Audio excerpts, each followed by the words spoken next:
একটি limited company চূড়ান্তভাবে নিবন্ধিত হয়ে যাওয়ার পর ওই কোম্পানিতে নতুন কোনো ব্যক্তি শেয়ার হোল্ডার বা মালিক হিসেবে যুক্ত হতে পারবে কিনা এই তথ্য অনেকেই আমাদের কাছে জানতে চাচ্ছেন। অনেকের ধারণা কোম্পানি একবার নিবন্ধন পেয়ে গেলে ওই কোম্পানিতে আর নতুন কোনো ব্যক্তিকে ভবিষ্যতে যুক্ত করা যাবে না বা মালিক হিসেবে যুক্ত করা যাবে না। তাদের এই ধারণা সম্পূর্ণ ভুল।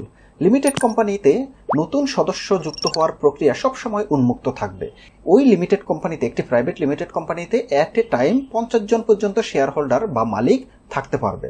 সুতরাং একটি কোম্পানি যদি নিবন্ধন হয়েও যায়, সেক্ষেত্রে দেখা যাচ্ছে একটি কোম্পানির প্রাইমারি নিবন্ধন স্টেজে 5 জন মালিক ছিল। এর পরবর্তীতে 5 বছর বা 10 বছর বা 20 বছর পরেও কিন্তু এই কোম্পানিতে যে কোনো ব্যক্তির যুক্ত হওয়ার সুযোগ উন্মুক্ত আছে। এক্ষেত্রে কোম্পানি নিবন্ধনের পরবর্তীতে যে কোনো ব্যক্তি, এটা যদি কোম্পানি নিবন্ধন হওয়ার 2 মাস পরেও কেউ এই কোম্পানিতে যুক্ত হতে চায়, সেক্ষেত্রেও কিন্তু সে যুক্ত হতে পারবে, কিংবা 2 বছর পরেও যদি সে এই কোম্পানিতে যুক্ত হতে চায় সেটিও করা যাবে। সুতরাং কোম্পানিতে যুক্ত হওয়ার জন্য সব সময় পথ উন্মুক্ত, পথ খোলা। তবে অ্যাট এ টাইম সর্বোচ্চ 50 জন পর্যন্ত মালিক থাকা যাবে একটি কোম্পানিতে।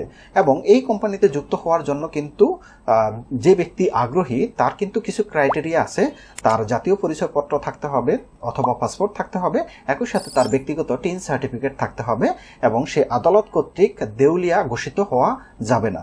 এগুলো যদি ক্রাইটেরিয়া ফুলফিল করতে পারে, সেক্ষেত্রে সে যে কোনো প্রাইভেট লিমিটেড কোম্পানির শেয়ার হোল্ডার হিসাবে যে কোনো সময় যুক্ত হতে পারবে। তো এই বিষয় নিয়ে যদি আপনাদের আরও কোনো প্রশ্ন থাকে, কমেন্টে আপনাদের প্রশ্নটি করবেন, আমি উত্তর দেওয়ার চেষ্টা করব।